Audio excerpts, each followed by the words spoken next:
Hello, listeners.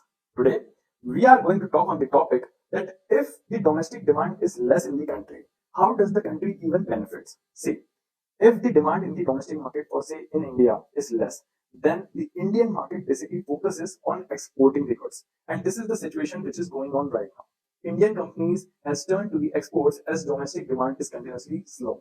In the past year, a new trend has emerged among some of the India's most well-known companies. As demand within India, especially in the rural areas, begin to slow, many brands are shifting their focus overseas, that is, in the foreign countries. They are finding success by exporting to the international markets, where demand remains steady, if not growing. This trend is particularly noticeable in the automotive sector, which is continuously seeing that we are exporting our goods to the foreign country. Now, first of all, if we talk about the market, they are finding success by exporting to international markets where demand remains steady. And also, this trend is particularly noticeable in the automotive and fast moving consumer goods (FMCG) sectors, where companies are seeing more sales abroad than they might currently expect domestically. Why is this happening? A mix of rising inflation, slower consumer demand, and cautious spending in India has made it harder for companies to keep up their usual growth. This is especially true in the rural areas, where many households are feeling the pinch of higher costs and are more careful with spending. As a result, brands that once focused mainly on India are now looking internationally to keep their business growing. Because obviously, if we talk about the Indian suppliers, they would be continuously looking for the consumers who would be demanding the goods. And if not India is demanding the goods, they would be obviously looking for the international buyers. To put this into perspective, let's look at the numbers. According to the Society of Indian Automobile Manufacturers, SIAM, passenger vehicle exports from India has grew by 12% in the first half of the year, while domestic sales barely moved, increasing only by 0.5%. So we can see that the exports from India is growing by 12%, and in India, the sales is just 0.5%. There is a huge gap between the Indian consumers and the foreign consumers.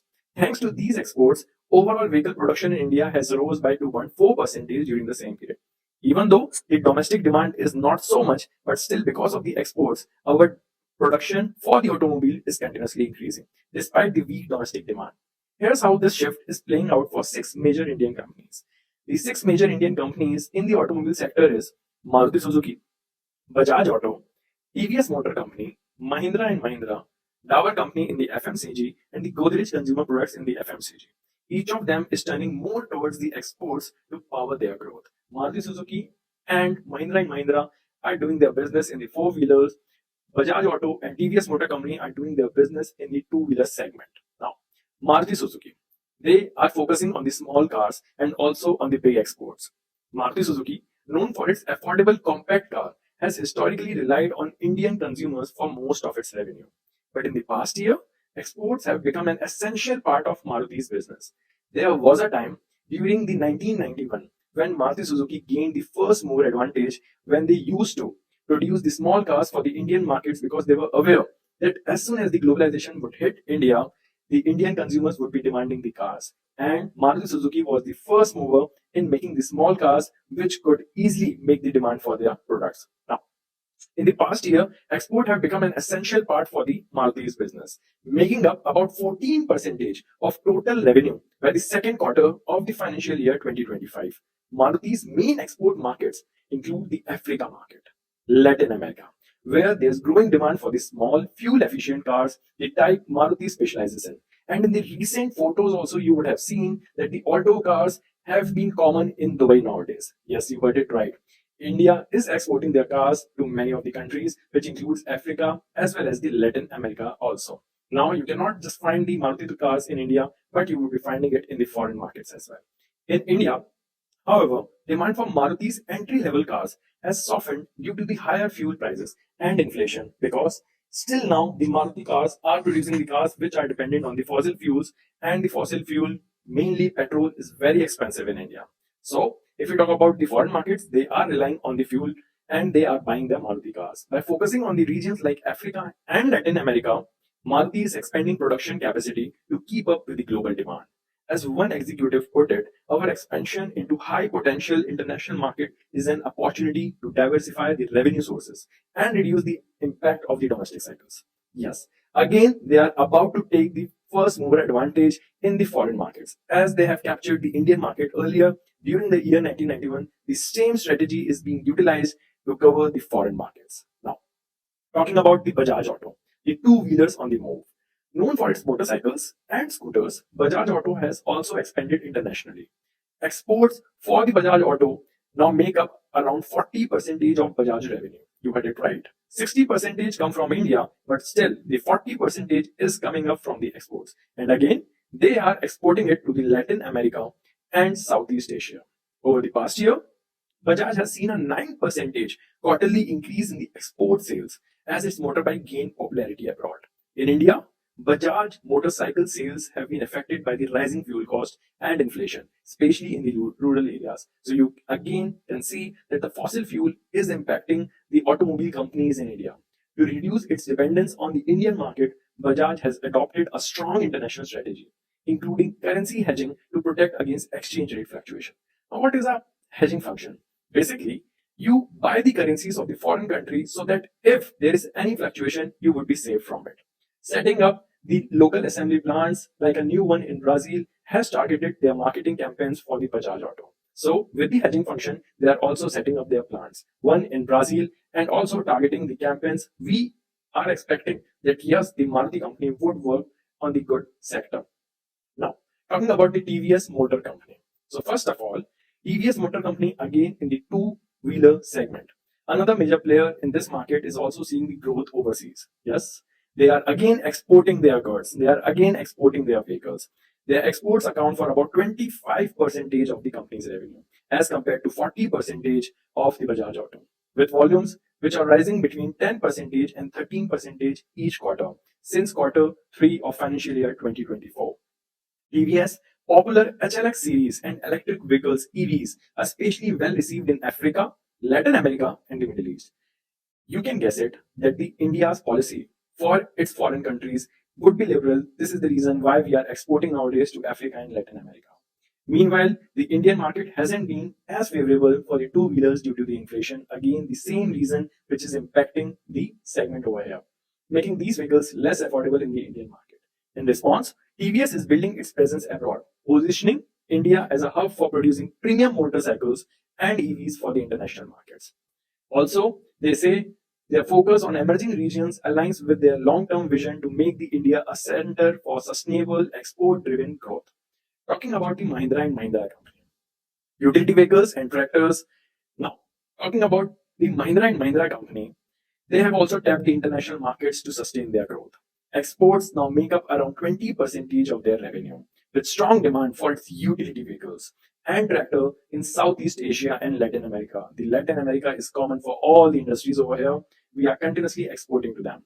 Export volumes have grown by 10 to 12% year on year across quarters. The domestic market has been more challenging as higher input costs affect the vehicle sales and slower rural economy impacts the tractor demand. We can see over here that after the urban economy, the rural areas also play a key role for the demand for these companies. By expanding internationally, Mahindra can hedge against these domestic fluctuations. Even if there is no demand in the domestic market, India, they can rely on the foreign markets. Now, by expanding internationally, Mahindra can hedge these fluctuations. Diversifying into exports has offered them balanced revenue and also reduce the exposure to the domestic cycles. Now, now we need to talk about the FMCG sector, fast moving consumer goods. So, talking about the first company, which is Dabur Company, which covers wellness products abroad. In the FMCG sector, Dabur has turned to exports to offset the slower demand at the home, which is India. By the second quarter of the financial year 2025, exports made up around 20 to 25% of Dabur's revenue. The company's health-focused product lines have found strong customer base in the Middle East, Africa, and South Asia, aligning with the global trends in the health and wellness. While inflation has led to cautious spending in India, again, the same reason inflation is hitting the Indian market, especially in the rural areas, Dabur's wellness products resonate well internationally among the consumers seeking natural alternatives. Also, their CEO notes their exports growth aligns with the global wellness trends, allowing them to capture a large consumer base overseas. Now, let's talk about the Godrej consumer products, how they are working, and what is basically increasing their revenue share. Southeast Asia, and also how they are working. So finally, the Godrej consumer product has leaned on international growth to keep the momentum. Exports now make up their around 30 to 35% of the total revenue, with strong performance in the Indonesia and Latin America. So Latin America has been very favorable for India for buying the products. Export revenues have risen by 12 to 16% each quarter over the past year. Domestically, Godrej sales have faced challenges from inflation and intense competition, especially in essentials like personal care products. However, the company's international strategy in markets like Indonesia and Latin America provides a solid base for their growth. Their presence in the Southeast Asia and Latin offers a stable foundation as they face increased domestic competition here in India. So, yes, whenever the countries face competition in India, they look for the foreign buyers. For these six companies, exports have shifted from a side revenue stream to a central part of their growth strategy. The first lesson we can think for today is that whenever the domestic suppliers see that there is no demand in the market, they shift to the foreign markets, making it their revenue stream by making the consumers in the foreign country. So, by focusing on exports, they are not only balancing out slower domestic demand, but they are also establishing themselves in the markets where demand is rising. For Maruti Suzuki, Bajaj, and TVS, it's about delivering affordable vehicles to places like Latin America and Africa. For FMCG giants like Dabur and Godrej Company, the goal is to tap into the global demand for wellness and the natural products. As these companies adjust to a slower domestic market, they are setting a new trend, using exports to grow and cushion against the ups and downs of the Indian economy. This pivot is helping them thrive and redefining how Indian branch approach the global growth. Now, in the few lessons in the next videos, we will be looking about the Policy Bazaar's insurance revenue, how the Policy Bazaar is working. Then we would be looking after the NGC and NTPC. They are set to acquire the majority stake in the INR renewable power. Also, we need to see that India is becoming the world's second largest smartphone market by volume. Also, we would be looking after the Jet Airways in our further videos where we would be explaining how they are liquidating after their Jalan Kalkrok consortium and what is the impact on the Jet Airways and what are the lessons which we can take from the Jet Airways as well as the lessons from the Kingfisher company. If you have liked our video, do subscribe to our channel and share it with your friends.